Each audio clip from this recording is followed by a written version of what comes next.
Buenos días a todos y a todas. Hoy en este video vamos a explicarles la línea de tiempo a partir de 1824 hasta 1939, destacando los hitos más importantes relacionados a las luchas laborales y sus conquistas basadas en los derechos humanos.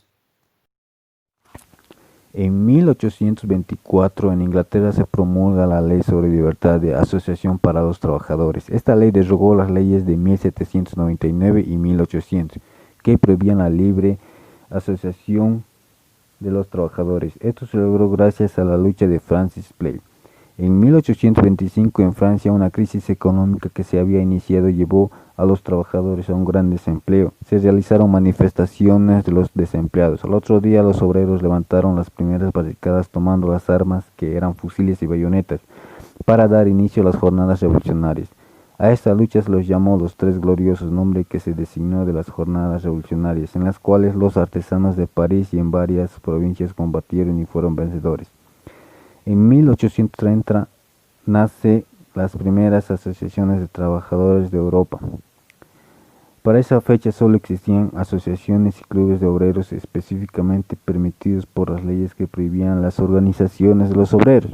En 1830 en Gran Bretaña, las mujeres y los niños constituían 2/3 de la fuerza de trabajo en la industria algodonera. No obstante, el número de niños declinó a raíz de la promulgación de la Ley de Fábricas de 1833, que establecía que la edad mínima para trabajar era de 9 años. Los niños que tenían entre 9 y 13 años solo podían trabajar 9 horas diarias. Los que tenían entre 13 y 18 años podían trabajar 12 horas. En 1831, el 3 de marzo, en Francia, 3.000 obreros de Saint-Étienne destruyeron las máquinas de la fábrica de Rivers. Y el 1 de mayo, obreros de los cerraderos en Bordeaux rompieron las sierras de las máquinas. Y el 7 de septiembre las mujeres obreras se manifestaron públicamente bajo el lema "No más mecanismos". En 1838, el movimiento cartista fue un movimiento que se desarrolló durante la primera etapa del movimiento obrero. Fue promovido por clases populares entre 1837 y el 1848. Además, este movimiento fue apoyado por la Asociación de Trabajadores de Londres y duró entre la década de 1838 a 1848. Sus principales objetivos fueron reclamar el sufragio universal y el voto secreto, la elección de los no propietarios, la inmunidad parlamentaria y la limitación de la legislatura en un año. Los defensores del cartismo pensaban que cuando los trabajadores alcancen el poder político podrían adecuar las leyes a sus intereses de clase. Pancarta exigiendo la jornada de trabajo máximo de 8 horas diarias en Millsburg en el año 1856, que nos decía 8 horas para trabajar, 8 horas de recreo y 8 horas para dormir. El 8 de junio de 1847 en Inglaterra, una ley concedió a las mujeres y a los niños la jornada de 10 horas. Todos los obreros franceses conquistaron la jornada de 12 horas después de la Revolución de febrero de 1848. La Asociación Internacional de los Trabajadores definió como reivindicación central la jornada de 8 horas, a partir de su Congreso de Ginebra en agosto de 1866, declarando que la limitación legal de la jornada de trabajo era una condición previa sin la cual fracasarían todos los otros intentos de mejoras y la emancipación misma de la clase obrera. Se estima como una gran disputa entre la dominación ciega ejercida por las leyes de la oferta y la demanda, contenido de la economía política burguesa y la producción social controlada por la previsión social, contenido de la economía política de la clase obrera. Esta decisión contribuyó decisivamente a generalizar en el mundo una lucha que ya era adelantada por otros trabajadores de varios países. El 16 de agosto de 1866, el Congreso Obrero General en Baltimore declaró como primera y más importante exigencia de los trabajadores la promulgación de una ley fijando las 8 horas para los Estados Unidos, la jornada normal de trabajo. Fue así que en 1868 el presidente Andrew Johnson promulgó la llamada Ley Ingersoll, que estableció la jornada de 8 horas, aunque con cláusulas que permitían aumentarla de 14 a 18 horas. Aún así, debido a la falta del cumplimiento de la ley Ingersol, las organizaciones laborales y sindicales se movilizaron para hacerla cumplir. La prensa calificaba estos movimientos como indignantes e irrespetuosos, un delirio lunático de poco patriotas, y manifestando que era lo mismo que pedir que se pague un salario sin cumplir ninguna hora de trabajo. Por otro lado, en Australia, la lucha por las 8 horas se libró ampliamente desde 1855 y la jornada de 8 horas se estableció en el sector de la construcción desde 1858, pero solamente se generalizó paulatinamente en este país.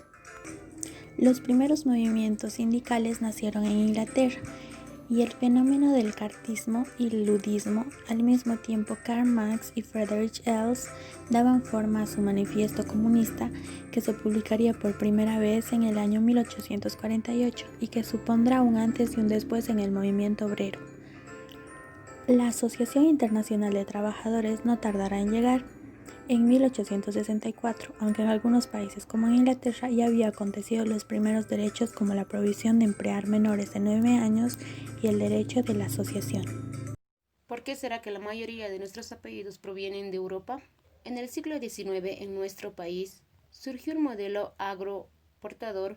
¿Por qué? Porque Argentina era uno de los países principales productores exportando los bienes primarios, principalmente del rubro agropecuario. Para poder llevar a cabo este modelo se requiere obras de industrialización, transportes para llevar la materia prima que se producía en la ciudad de Argentina, que se elaboraban en las provincias, llevándola así a la ciudad. Barcos partían para exportarlo, también requerían mano de obra. Así fue como desde Europa, a causa del desempleo por la industrialización, llegaron una cantidad enorme de inmigrantes, como ser españoles, italianos y sirios, entre otros. Nuestro país les ofrecía trabajo y bienestar debido a que el suyo atravesaba una fuerte crisis económica. El venir a la ciudad de Argentina era una alternativa positiva para los cambios de las diferentes familias. Embarcaban alrededor de 1.500 personas, llegando así a más de 5 millones de personas, en donde un 90% se radicó en el país de Argentina. Los integrantes se establecieron en el litoral, en grandes ciudades portuarias como ser Buenos Aires, Argentina y Bambana. Se instalaban en conventillos. Uno de los lugares era el elevado de financiamiento, sanitarias. Esas mismas habitaciones en donde las familias convivían se convirtieron en sistemas de trabajo domiciliarios. Estos mismos conventillos se transformaron en parte en foco de enfermedades por falta de higiene, habiendo también un fuerte financiamiento económico, teniendo también la mayor cantidad de tierras para trabajar y oportunidades de progreso. Debido a la inmigración hubo cambios sociales, un crecimiento de la clase media, mayor demanda en consumos y servicios. Hubo política de Estado por parte del gobierno, como por ejemplo la campaña del desierto. En cuanto a educación, hubo nuevas leyes y nuevos modelos de aprendizaje, siendo así que la gente del campo se trasladase a la ciudad. También hubo cambios económicos, del modelo agropecuario, mayor demanda, menor costo. También se llevó a cabo la creación de los primeros bancos con la capital suficiente, tierra para los diferentes trabajadores y apertura para los nuevos comercios. En cuanto a las producciones y trabajo, sobresalía la ganadería, la agricultura, creciendo así las aperturas de fábrica en un gran consumo de las mismas. En América Latina, la demanda de la reducción de la jornada laboral fue enarbolada por los trabajadores en numerosas huelgas, hasta conseguir durante las primeras décadas del siglo XX la aprobación de las leyes laborales que dispusieron la jornada de 8 horas. Así, por ejemplo, el artículo 123 de la Constitución mexicana en 1917 estableció las 8 horas. En 1915 se aprobó en Uruguay la Ley 5350, conocida como Ley de Trabajo Obrero, que en su artículo número 1 estableció el trabajo efectivo de los obreros de fábricas, talleres, astilleros, canteras, empresas de construcción de tierra o en los puertos no durará más de 8 horas. Es así que esta es la primera ley nacional en ser aprobada con este contenido. 1914, Primera Guerra Mundial. Los partidos obreros nacionales votan a favor de la guerra. Los fascistas son eliminados y marginados con el golpe mortal del movimiento obrero revolucionario. En el año 1918 fue la creación de los sindicatos de industria frente a los clásicos de oficio. La Organización Internacional de Trabajadores fue fundada el 11 de abril de 1919, en virtud del Tratado de Versalles, con el doble objetivo de lograr la expansión global de los derechos de los trabajadores.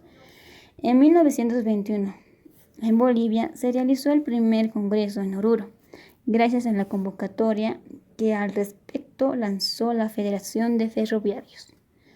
En el año 1922, la Asociación Internacional de Trabajadores, constituida en Berlín por diversos grupos anarcosindicalistas y sindicalistas revolucionarios que rechazaban el neutralismo de la Carta de Amiens. En el año 1925, en Bolivia, se realizó el segundo Congreso de la Paz. La convocatoria pone de manifiesto que los sectores avanzados de la clase obrera buscaban lograr estructurar organizaciones propias que actuasen dentro de una completa independencia clasista. La acción inspirada fue por Carlos Mendoza Mamani.